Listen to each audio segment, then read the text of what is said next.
The Living Daylights was released in 1987, and with it, another actor to step into the shoes of James Bond. Timothy Dalton became the fourth man to portray 007, and in the wake of Roger Moore's era, was determined to tighten things up a bit. The search for a new Bond was a complicated process after Roger Moore's departure from the series. As was always the case, many actors were screen tested, but ultimately it came down to two: Pierce Brosnan and Timothy Dalton. Brosnan at the time was well known as the face of Remington Steele, but was thoroughly screwed over by NBC when he was offered the role of Bond. The news reignited interest in the TV series, so NBC exercised their right to extend his contract by 2 months to make another series. As a result, producer Albert Broccoli withdrew the offer, not wanting the characters of Remington Steele and James Bond overlapping. Don't worry Pierce, your time will come. Instead, Timothy Dalton was chosen, who'd been offered the role on numerous occasions in the past. Around the time of Diamonds Are Forever, Dalton was in the running, though he ruled himself out on the grounds of being too young. Again in 1980 he was offered, but declined due to the direction the films were heading.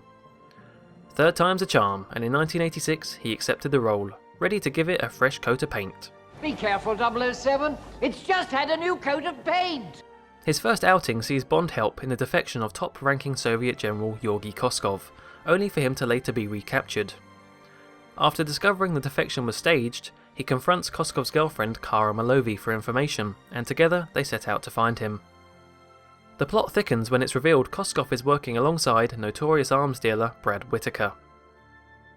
Timothy Dalton's keen desire to take Bond back to his roots was the only logical choice for the series following Moore's persona. As a fan of the literary character, he was often seen reading Fleming's novels on set.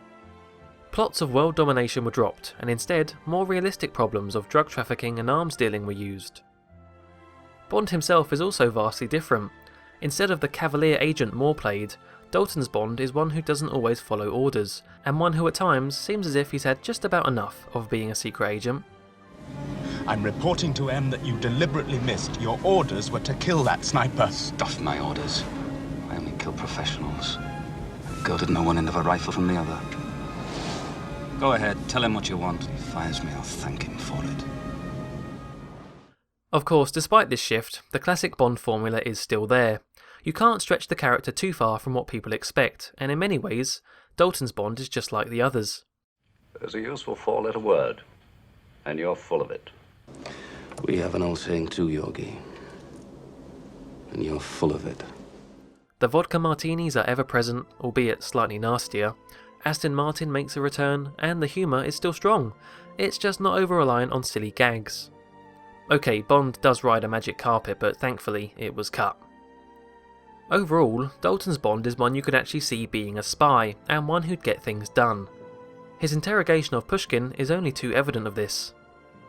Alongside this new style of Bond, the Bond girls are also treated with much more respect and care.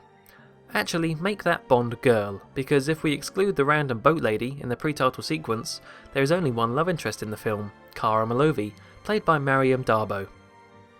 The cutback of 007 sleeping around was actually due to the rise of AIDS at the time, but it benefited the film in giving the two more time to, well, bond.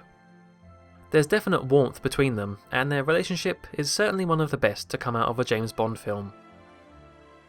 Unfortunately, The Living Daylights is not a terribly strong film to kick off Dalton's short-lived era as James Bond.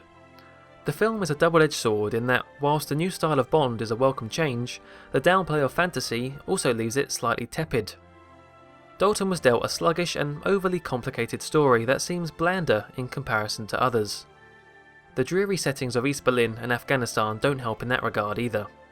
And whilst Georgy Koskov was a good villain, Brad Whitaker is hardly seen, and his painfully short battle against Bond seems rushed.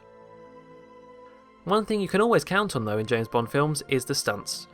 The cello case snow chase is great, and so too is the fight between Bond and Necros, out the back of the C-130. There's one important cameo in the film too. You've guessed it, it's Crone, the very same parrot seen in For Your Eyes Only. Okay, there's actually another one. The Living Daylights was the last film to be scored by the late, great John Barry. It was about time he was given a cameo, seen doing what he did best and conducting Kara's performance at the end of the film. His scores were crucial to the series' success, and he always knew how to bring out the best in scenes through the use of music. The Living Daylights released to mixed reviews but did sufficiently well at the box office. In the end, it's a film you really want to enjoy, but the dryness of it makes that difficult.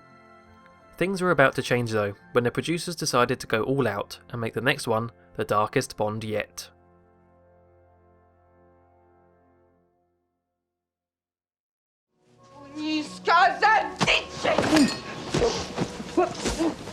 What's that supposed to mean? Back end of horse. You're calling me a horse's arse?